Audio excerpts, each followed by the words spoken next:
Hey folks, Roy here with Lawn Master. I'm here at Blue Ribbon Nursery. Here today to talk to you a little bit about synthetic turf and choices that we make before installing it.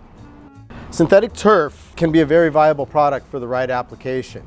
Being a directional product, synthetic turf should be installed with your point of view looking into this grain. As you can see, the grain folds to one direction. And when we install synthetic turf looking into it, it gives it a more natural look.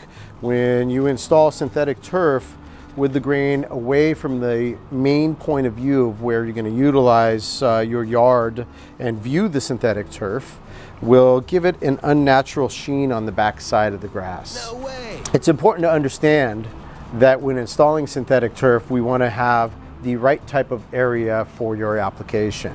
For instance, in many applications, synthetic turf is used for pets. As we know, they do their business outside, leave behind a mess, and sometimes leave behind some scents that you can't see. When synthetic turf is applied in deep shade, it's important to have enough aggregate there to wash down the smell of urine. In deep shade, urine from your pets can leave behind a scent that can be picked up later when you go outside. Like, what is that smell? And it's just because the area is so moisture retentive. It doesn't dry out in the deep shade.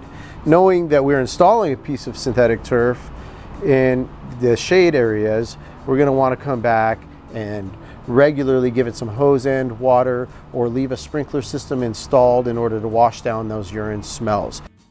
It's important to know that synthetic turf needs a good aggregate underneath it. A nice stable aggregate will keep that turf nice and stable for the long term. Some of our soils are expansive and they expand and contract with moisture, and as they dry out they get a little tighter, so they move on us. So this base is really important in keeping a stable environment for our turf. When installing synthetic turf, it's important to know that a south-facing window can be detrimental to the turf itself. It reflects so much heat off of our afternoon sun that it will actually melt and create a curling effect on the turf blades.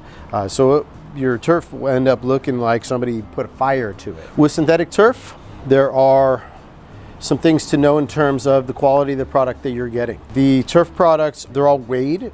You'll get a per square foot weight rating of how heavy the pile height is once it's shaved off of the backing.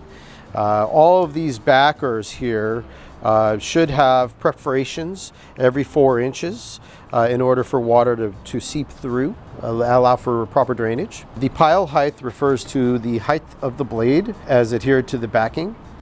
There's a thatch, and that's what's at the bottom of the turf, and that's this curly product down here. And in this particular case, we have a natural looking and green thatch to give it the effect of a natural grass product. So in conclusion, we want to make sure that our exposure is right, that we have solid aggregate underneath the turf, and that from our point of view, we're installing the turf in the right direction based on these fibers.